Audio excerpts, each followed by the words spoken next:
Hi everybody, Nick Giles here, and I'm coming to you today with the first of 10 videos specifically around myths that exist in property investment, property leasing in New South Wales around tenancy and landlord issues. And I'm putting this together basically because I want to contribute some more constructive information that will hopefully help some decisions get made out in the community around these issues that are often full of misinformation and not complete understanding of perhaps the best perspective to take. So, before any further ado, the first issue I want to tackle is one about pets. And pets have always occupied a bit of a strange place in leasing. This particular myth, the idea that if I allow as a landlord a tenant with a pet to occupy my property, that I'm inviting unrealistic risk or inadvisable risk into my property, and they will damage my home and cause me a great deal of trouble. Well, this is simply just not the case. Now, there's three particular things I want to focus on here when we look at this issue. The issue is really one of tenant quality. Now, if you've got a strong agent, a good agent, who's taking a broad-based look at what creates a quality tenancy in your property, you'll find that high-quality tenants with a pet don't suddenly become low-quality tenants, because what we're actually looking at is responsible human beings, people who are responsible for keeping a property cared for and also responsible for paying rent. The second thing to look at here is that this is also an issue of suitability of property.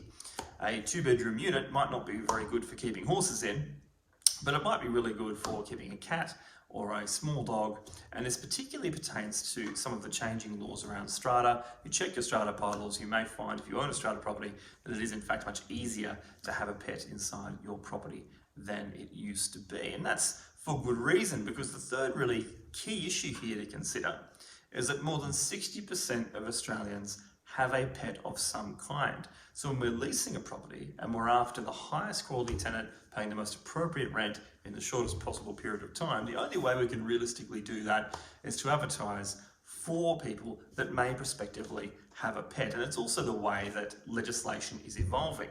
In New South Wales, clause 54 actually of the residential tenancy agreement looks at the issues around pets, and this is around the responsibility that a tenant very much has for following the law, for not providing a nuisance to neighbours, for making sure they are microchipped and identified, and for making sure that essentially that the carpet may in fact be cleaned at the end of a tenancy if required. So there is legislation in place that provides additional protection for landlords. But I suppose the overall tip and the bit of advice I want to give here for landlords that are facing this issue or that are concerned about pets or may have had a bad experience with a pet is that you may find when you delve a little bit deeper that the issue is not one of the pet in isolation, but the way the pet relates to a poor quality tenancy, a ill-suited property, or a poor agent for that matter who may have gone about this the wrong way around.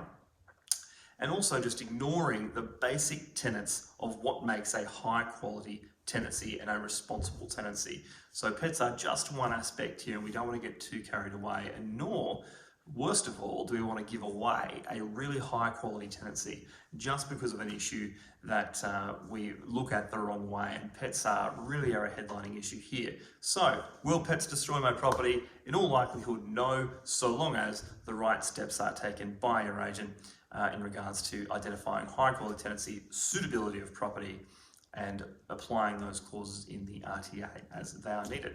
That's the first myth. I look forward to addressing a few more in the videos to come. All the best.